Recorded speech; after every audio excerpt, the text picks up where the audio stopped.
If you don't own these assets in 2025, you're making a huge mistake. The rich aren't sitting on piles of cash. They're buying assets that multiply their wealth while everyone else struggles. What if I told you that 5 specific assets could skyrocket your net worth in 2025? But most people will completely ignore them. These are the exact assets the wealthy are quietly loading up on right now, while the average person stays broke. And if you don't act fast, you could miss out on one of the biggest wealth shifts in decades. In the next few minutes, I'm going to break down the 5 game-changing assets. Some are safe, some are risky, but all with the potential to make you rich. And number 4 is especially controversial, but it could be the biggest opportunity this year. Now, of course, I'm not a financial advisor. I'm just a girl who loves to learn about financial education, and I'm investing in a lot of these things myself. So make sure that you do your own research before you put any money into any of these things, as the markets are overpriced, they're starting to go down, and we may start seeing a decline. Stick with me, because by the end of the video, you'll know exactly where to put your money to build wealth like the 1%. Let's dive in. But first, this is Powerful Money Habits. I'm your host, Dr. Stephanie Aldrich, and I like to talk about habits and money that can help improve your life. If you're new to the channel and like the video, please hit the subscribe button down below. Okay, let's get back. So the first asset that you should be buying this year is paper assets, which really are the foundation of your wealth. Paper assets are investments like stocks, ETFs, and index funds. These are basically some of the easiest ways to build wealth passively over time. So you've got your growth stocks versus your dividend stocks. So growth stocks are like Tesla, they're Amazon, maybe even Nvidia. They have a high potential for price appreciation, but usually don't pay dividends, okay? Dividend stocks are like Coca-Cola, Procter & Gamble, GE was one back in the day, that kind of thing. What they do is they provide consistent payouts, allowing you to reinvest and compound your returns. Then you have your index funds or ETFs. The smart play are these things. And instead of picking individual stocks, index funds and ETFs, which are called exchanged traded funds, spread your risk across multiple companies, okay?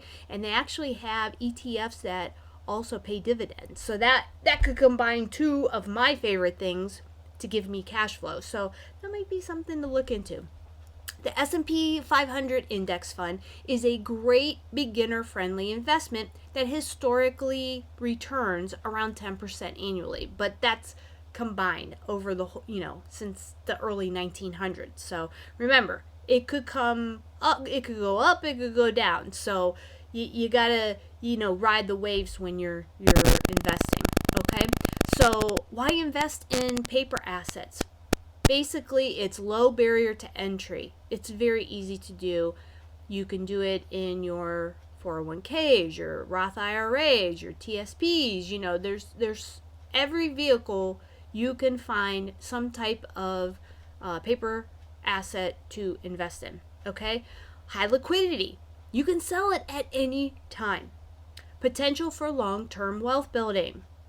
Those are all reasons why you should be investing in paper assets. What am I investing in? Well, I know the stock market seems overpriced now. It's going up and it's going down depending on the tariff spooks and how the economy, inflation, interest rates, all these things that can totally affect how the big guys are investing their money, okay?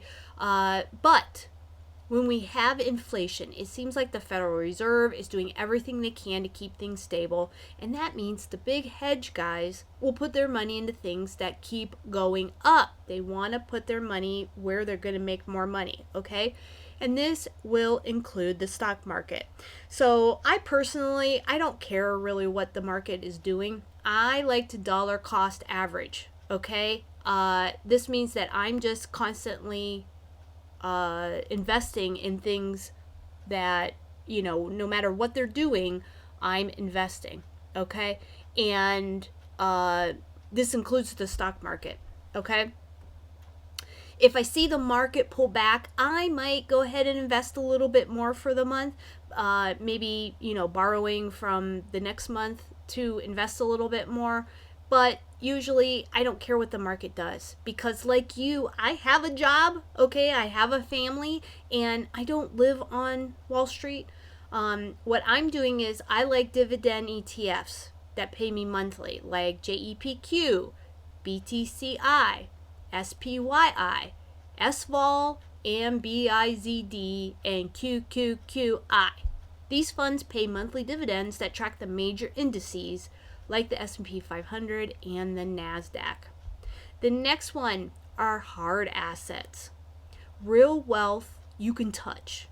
Hard assets are physical investments like real estate and businesses that appreciate in value and generate income.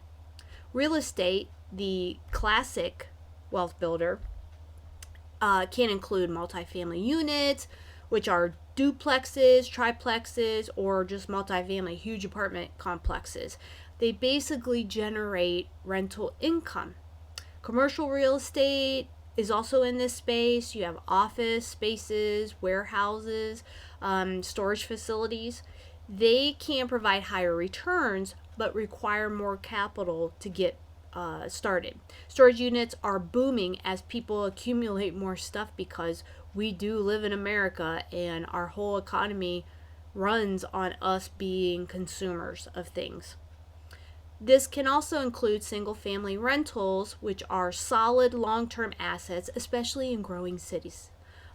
Businesses can also be part of the hard assets. Buying an existing business like laundromats, car washes, or even a franchise can provide consistent cash flow and appreciation.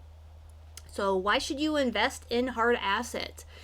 They basically hedge against inflation. They also generate passive income.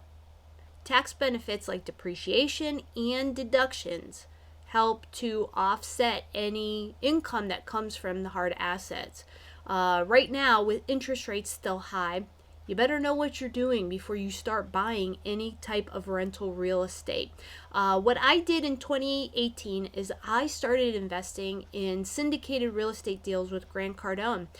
He's still investing in multiple multifamily apartments, and because that's his thing. But he's paying a lot of them in cash right now because of the high interest rates. So he can put debt on them once the interest rates are within a profitable range. You got to know your numbers when you're doing any kind of hard assets. You have to be able to, pay your bills, pay the mortgages, all of that, and, have some kind of money in case something goes wrong. There's repairs that are needed, that kind of thing. So you need to make sure that you're profitable and the math makes sense. The next one is protection assets. Your safety net is your protection assets. They protect your wealth from economic downturns, inflation, and financial crises. This could include physical gold and silver. Gold is a hedge against inflation and economic uncertainty, and silver has industrial uses, making it a valuable long-term asset. Keep some physical metals on hand or invest in gold ETFs for easier liquidity. You also have high yield savings accounts, which can house your emergency funds. Your emergency funds should be earning you some kind of money on it, okay? Many online banks now offer between 4 and 5% on your savings account. You need to have 3 to 6 months worth of expenses saved to ensure that liquidity without missing out on any type of growth, okay? Why should you invest in protection assets? Well, it basically preserves your wealth. okay? And it can also act as a hedge against inflation and market crashes. It can also provide financial stability during uncertainty. What I'm doing this year is I'm rebuilding my emergency fund, okay? I had 3 months of liquidity, but since I'm going to be retiring in a few years, I figured I need to have more cash available for investing purposes or even just keep it as a cushion, okay? It's always a good idea to have some extra cash on the side. I'm also investing in more physical gold as a hedge. This little coin right here, let me see. Let me look at my little coin here. So I got a little coin here and I got a little baby one here. This one here, it's worth over $3,000. Just this little coin, okay? And it keeps growing, okay? The last 2 years, gold has gone up like a ton, okay? It's good to have a little metal in your asset column. I buy mine through Summit Metals and also SD Bullion. I kind of go in between to see what they have.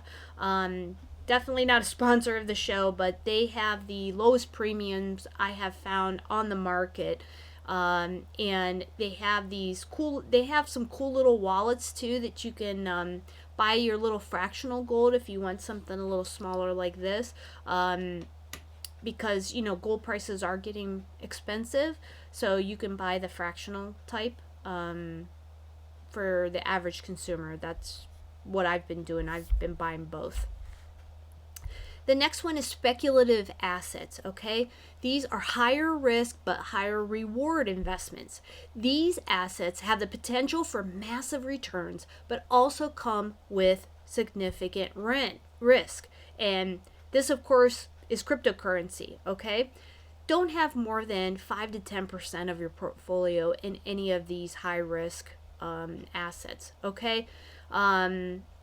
You've got Bitcoin and Ethereum are solid bets, while the altcoins can be high risk but high reward. Holding 10% or less of your portfolio in crypto can diversify your risk exposure. Okay, startups and angel investing are also different types of alternative investments. Investing in early stage companies can 10 times your money, but most startups do fail. Okay, so make sure that you can lose this money, but they are kind of your moonshots where if something goes up and starts hitting, you can make yourself a small fortune. Okay, platforms like AngelList allow smaller investors to get involved. You also have collectibles and alternative investments. This could be trading cards, luxury watches, fine art, and vintage cars can all prove to be profitable investments if and only if you know what you're doing. Okay? Scarcity and demand drive value in these types of markets. So why should you invest in speculative assets? Well, the potential is here for massive gains if something starts hitting, okay? It's also an alternative way to grow wealth. And sometimes it's your hobby. It's just fun to be, to trade things or collect things, but make sure you know what you're doing. But what they also do is they diversify your investment portfolio. So I hate crypto. To me, there's no value in it. No one's paying each other in crypto right now. Maybe in the future that'll change, but I also don't do any kind of collectibles or art or anything like that. That's not my jam. So I think this section is for the specialized investor. Okay. However, I am capitalizing on Bitcoin. And what I do is I invest in BTCI, which is a covered call dividend ETF that pays me monthly, okay? That way I don't care what Bitcoin does. I'm still making money on the ETF and not on the price movement. I still make 30 to 33% every month on whatever BTCI does. And the last one is income producing assets. The key to passive wealth, okay? If you want true financial freedom, you need assets that pay you while you sleep, okay? You can't work every single day, every minute of every day, okay? And at some point, you're going to want to retire. So hallelujah on that. What I do is there's things like peer-to-peer lending and private credit. Platforms like Prosper and Lending Club, and I do GoVesty, allow you to lend money and earn interest on that money by being basically the bank. Okay, you can also do private equity and credit funds, allow higher yields than traditional bonds. Okay, dividend stocks and real estate companies like Coca-Cola, Johnson & Johnson, and AT&T pay dividends, and also the cover calls that I do. You can also do REITs, real estate investment trusts, that let you invest in real estate without owning physical property. I do syndicated real estate deals, and it does the same thing. Businesses that pay you. Buying a small business or owning a part of a cash flowing asset like a vending machine route or an ATM business generates regular income. So why should you invest in income producing assets? It generates cash flow without selling those assets. Okay, it's a business. Provides general financial security and passive income, and it helps you reinvest profits for faster wealth building. Basically, I do all of these things. I own my own dental practice, so that's a business. I invest with CAZ, Strategic Opportunities Funds, which was featured in Tony Robbins' book, The Holy Grail of Investing. They do private equity and credit. I also invest in GoVesty, which is a peer-to-peer lending company involved in medical debt. And that's a good one that's paying me a fixed 12% on my money. I kind of hold that like almost as my bond and, steady Eddie kind of investment. And I already talked to you about the dividend ETFs that pay me monthly, BTCI, QQQI, JEPQ, that kind of thing. All of these plays can get me financial independence in a few years and start paying for my lifestyle and retirement plans, which include a lot of travel and fun. If you want to get rich in 2025, you need to own assets that grow, that pay you, and protect your wealth. Start with paper assets for easy investing, but also you got to buy hard assets like real estate and maybe even invest in a business for long-term growth. Hold protection assets to safeguard your money, take some speculative risks to maximize potential gains, and prioritize income-producing assets to achieve financial freedom. The difference between those who build wealth and those who stay broke in 2025 will come down to one thing: owning the right assets. You gotta own something. The rich aren't just saving money, they're putting it to work in paper assets, real estate, gold, speculative investments, and cash flowing investments. If you want to escape the paycheck to paycheck mentality, you need to think like an investor, not just a spender. Now the question is, are you going to sit on the sidelines or are you going to start building real wealth? The choice is yours. So that's it for the show today. Thanks for watching. What's the first asset that you're going to invest in 2025? Let me know down in the comments. You can learn more tips and tricks in my free book, Powerful Money Habits, Unleash Financial Freedom. You can get a copy in the description below, and make sure to watch my masterclass where I help a couple of students plan out their money goals using my 3-step process. And until next time, this is Powerful Money Habits.